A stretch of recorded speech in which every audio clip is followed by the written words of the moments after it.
एक ऐसा Korean drama जिसने नेटफ्लिक्स पर रिलीज होते ही तहलका मचा दिया है। आपने इस ड्रामा के रील्स या सोशल मीडिया पर इसके बारे में तो सुना ही होगा। एंड 101% व्यूअर्स इसका थंबनेल देखकर ही इस पे क्लिक किया होगा। यस, मैं बात कर रही हूँ आयु का न्यू के drama life gives you tangerines की। ये ड्रामा एक ट्रू लव स्टोरी पर बेस्ड है जो कि जेजू आइलैंड में बसे होंग क्योंग चा और उनके हस्बैंड की है। मैं इस ड्रामा को काफ़ी डिटेल में एक्सप्लेन करूंगी। अब बात करते हैं इस ड्रामा की रेटिंग की जो कि है 9.2 आउट ऑफ 10 एंड 100% गूगल से यूजर्स ने इसे लाइक किया है। फिलहाल के लिए ये गूगल सर्च पर मोस्ट रोमांटिक ड्रामा में नंबर 1 पोजीशन पर है।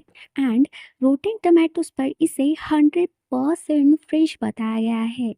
Without wasting time let's start the video.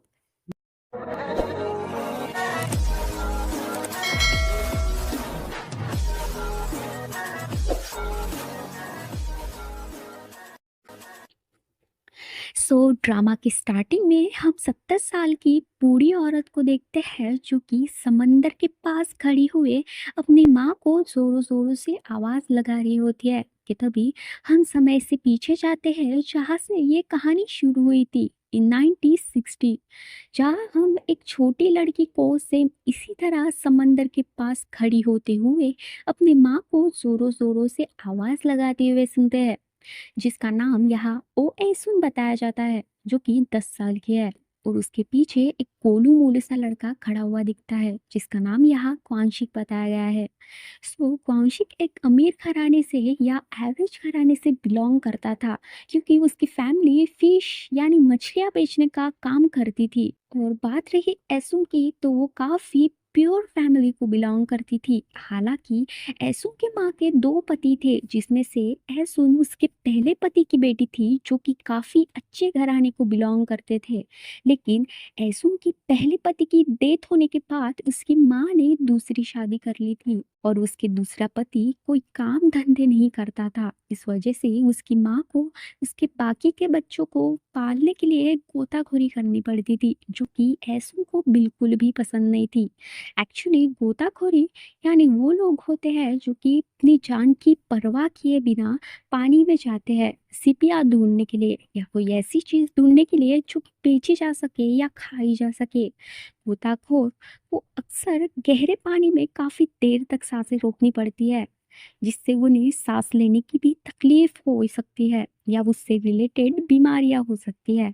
ऐसे उनकी माँ हमेशा चाहती थी कि उसकी बेटी की जिंदगी कभी उसकी माँ की तरह ना बने। वो पढ़े लिखे, इसलिए उसकी माँ उसको अपने पास ना रखे उसके पहले पति के घर रखती थी जो कि अच्छा खासा स्टेटस रखते थे।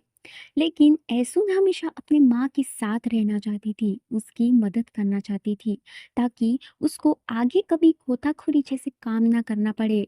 ऐसुन को हमेशा लगता था कि उसकी माँ के लिए उससे ज्यादा गोताखोरी जरूरी थी। ऐसुन अपनी माँ को बताती है कि उसे स्कूल में कविता लिखने में सेकंड प्राइज मिला है, जिस पर उसकी माँ उसे कहती है कि कविता लिखने से जिंदगी में कुछ नहीं मिलता, अगर वो चाहे तो उसके दादी को सुनाए क्योंकि वो लोग पढ़े लिखे हैं।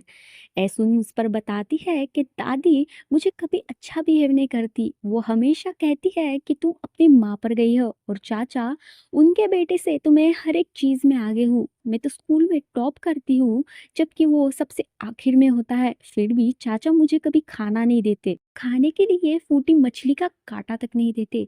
ये सुन के ऐसुन की माँ को थोड़ा दुख होता है लेकिन वो उसे और ज्यादा गुस्सा करते हुए कहती है कि उसे अपनी जगह खुद बनानी पड़ेगी ताकि वो उसे पढ़ाए। ये सब सुन के ऐसुम काफी गुस्सा होती है और वहां से चली जाती है। ऐसुम का सौतेला बाप उसकी माँ को कन्विंस करता है कि उसे ऐसुम को अपने पास रखना चाहिए, वो तुम्हारे साथ ही ज्यादा खुश रहेगी।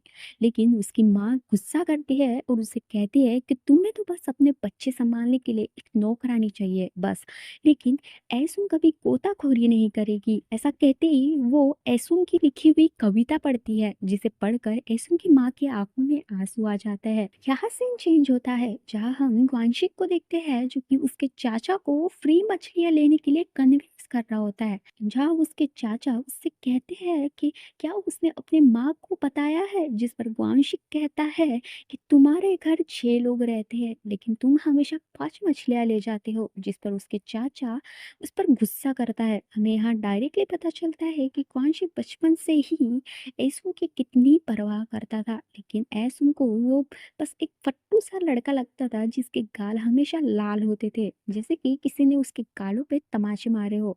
तभी हम देखते हैं कि ऐसुम की माँ बहुत गुस्से में लाल बुबला होके उसके चाचा के घर आती है, हाथों में काफी सारी मछलियां लेती है। वो उसके चाचा के मुंह पर मछलियां फेंक के मारती है और उसकी दादी को कहती है कि ऐसुम तुम्हारे घर का ही खून है, लेकिन तुम सब उसके साथ ऐसा बिहेव क्यों करते हो? जिस पर उसके चाचा उसकी माँ को ही ब्लेम करने लगते हैं कि तुम्हारी वजह से मेरे भाई की हत्या हुई है। लेकिन उसकी माँ कहती है कि ये सब तुम लोगों की गलती है, क्योंकि तुम लोगों ने एक बीमार आदमी की शादी मुझसे करा दी और ऐसम को ऐसा पाप दिया। इतना कहकर वो अपने बेटी को वहां से ले जाती है।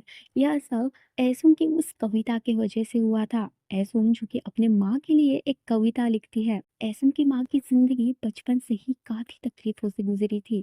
उसकी माँ जब छोटी थी तब उसके घर वालों का कर्जा उतारने के लिए उसने लिखाई और पढ़ाई छोड़ दी। उसके जगह उसने काम करना सही समझा और शादी के बाद उसका पहला पति तो बीमारी से ही मर गया और कुछ बची खुची उम्मीद से उसने जब दूसरी शादी की तो दूसरा पति भी निकम्मा निकला। लेकिन पहली बार ऐसुम की माँ को ऐसा लगा कि कोई है जो उसे उस समंदर से दूर रखना चाहती है, उसे सपोर्ट करना चाहती है। अब ऐसुम अपने माँ के साथ ही रहने लगी थी। वक्त के साथ साथ हालात भी बदलने लगे थे। ऐसुम ने स्कूल जाना भी शुरू कर दिया था, लेकिन वो इतनी खुश नहीं होती क्योंकि क्लास में उसे सेकंड मॉनिटर बनाया गया था, जबकि मॉनिटर के इलेक्शन में उसे सबसे ज्यादा वोट्स मिले थे। वो सर से जब इस बारे में बात कर रही होती है तब सर उसे गुस्सा करते हुए कहते हैं कि जो फर्स्ट मॉनिटर बना है एक्चुअली उसके फादर ने यहाँ खाना और कुछ किताबें दी थी जिसे तुमने भी यूज किया था, इसलिए तुम्हें जो मिला है उसमें खुश रहो, वरना वो भी नहीं मिलेगा। लेकिन ऐसुन ऐसे बच्चों में नहीं आती थी। उसको ये कभी भी मंजूर नहीं था कि वो सेकंड पर रहे। ऐसुन घर आके भी इस बारे में रोने लगती है, जहाँ उसकी माँ ये सब देखकर बिल्कुल अच्छा नहीं लगता। दूसरे दिन ऐसुन की माँ तैयार होके उसके स्कूल जाती है और वो अपनी तरफ से भी सर को रिश्वत देती है ताकि ऐसुन ही फर्स्ट लीडर बने। लेकिन ऐसुन समझ जाती है कि सर ने उसके माँ को इसके बदले में कुछ ना कुछ रिश्वत में मांगा होगा। वो अपने माँ से कहती है कि वो सेकंड मॉनिटर में भी खुश है, जिसे सुनकर उसकी माँ बस इतना कहती है कि मैं गरीब हूँ, तुम्हारी माँ गरीब है, लेकिन तुम कभी किसी चीज में समझौता मत करना, मैं तुम्हारी हर इच्छा पूरी करूंगी। जिस पर ऐसुन कहती है कि जब वह बड़ी हो जाएगी और पैसे कमाने लगेगी तब सबसे पहले उसकी माँ के लिए एक मोतियों का हार लाएंगी। एक्चुअली वो हार जो ऐसुन की माँ ने अभी पहना था वो उसके चाची का था, जिसके बदले में ऐसुन की माँ ने 2 दिन तक खेतों में काम किया था। ऐसुम को अपने माँ के घर आए कुछ महीने ही हुए थे, लेकिन समय के साथ साथ हालात भी काफी बिगड़ने लगे थे। ऐसुम की माँ की तबीयत दिन ब दिन खराब होने लगी थी। उसकी माँ को सांस की बीमारी और खून की उल्टियाँ तक होने लगी थी। हर कोई उसे समझाना चाहता था कि उसे गोताखोरी छोड़ देनी चाहिए, क्योंकि अगर अब समंदर में जाएगी तो समंदर भी उसे साथ ले जाएगा। लेकिन उसकी माँ किसी की भी बात सुनने के हालात में नहीं थी। उसकी माँ कहती है कि तुम सब लोग मुझे डराना चाहते हो, मैं आखिर सांस तक काम करूंगी और मेरे बच्चों का पेट पालूंगी। जिसे सुनकर ऐसों को काफी गुस्सा आता है और वो अपने माँ के सारे कपड़े जला देती है ताकि उसकी माँ वापस से कभी समंदर में न जाए और ना ही गोताखोरी करे। वो समंदर के पास खड़ी होकर जोर जोर से रोने लगती है और समंदर को कहती है कि उसकी माँ का पीछा छोड़ दे, क्योंकि उसकी माँ ने कभी दुनिया नहीं देखी, वो कभी प्लेन में नहीं बैठी। तभी हम देखते हैं कि ऐसुं के पीछे वांशिक हर बार की तरह ऐसुं के पीछे खड़ा था। जब वो उसे देखती है तो वो उसको पास बुलाते हुए कहती है, क्या ग्वानशिक मुझ पर तरस खाता है? क्योंकि वो हमेशा मेरे लिए मछलियाँ खाता है, जैसे कि वो मुझे भिखारी समझता हो। लेकिन ग्वानशिक उस पर कहता है कि वो इस बार मछलियाँ नहीं लेके आया, वो ऐसों के लिए चिकन लाया है और चिकन किसी अपने को दिया जाता है। जिसे सुनकर ऐसो सीधा कहती है, तुम मुझे कितना भी चिकन खिलाओ, मैं तुमसे शादी तो नहीं करने वाली। सीन आगे जाता है जहाँ हम ऐसू की माँ को देखते हैं। उसकी माँ काफी अच्छे से तैयार होके ऐसू को अच्छा अच्छा खाना खिला रही होती है। ऐसू को एक पल के लिए ये सब देखकर काफी खुशी होती है, लेकिन तभी उसकी माँ उसको कहती है कि अगर वो कल मर जाए तो बस अपने दादी के पैर पड़ना और चाचा के साथ रहना, ताकि वो तुमको पढ़ाए। मेरी तरह इस घर की बस एक नौकरानी बन के मत रह जाना। अगर ऐसा हुआ तो मेरी आत्मा को कभी शांति नहीं मिलेगी। जिस पर ऐसुम रोने लगती है और अपने माँ से वो कहती है कि पहले पापा मुझे छोड़ गए, अब आप मुझे छोड़ के जा रहे हो। ऐसा था तो मुझे कभी पैदा ही नहीं करना चाहिए था। जहाँ उसकी माँ उसे समझाती है कि हर किसी के माँ बाप एक ना एक दिन मर जाते हैं, लेकिन बच्चों को जीना पड़ता है। तुम्हारे साथ भी कभी ऐसा होगा कि तुम दुनिया से लड़कर थक जाओगी और मरने की कोशिश करोगी, लेकिन तुम कभी मर नहीं पाओगी। वो रोती हुए ऐसों को गले लगाती है और अपनी गोदी में लोरी सुनाकर सुला देती है, जो उसकी आखिरी लोरी थी। और आखिर में उसकी माँ मर जाती है। लिटरली ये सीन काफी इमोशनल था। ऐसुम की माँ के डेथ के बाद ऐसुम पूरी तरह से टूट जाती है।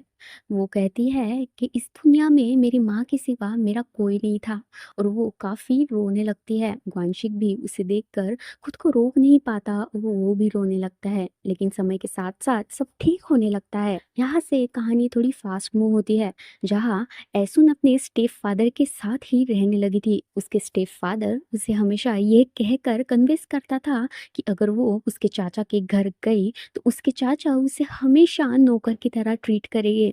तुम यहाँ अपने भाई बहनों का ध्यान रखो, जो कि तुम्हारा अपना खून है। बस 2 महीनों के लिए। और 2 महीने करते करते 2 साल हो जाते हैं और 2 के 4।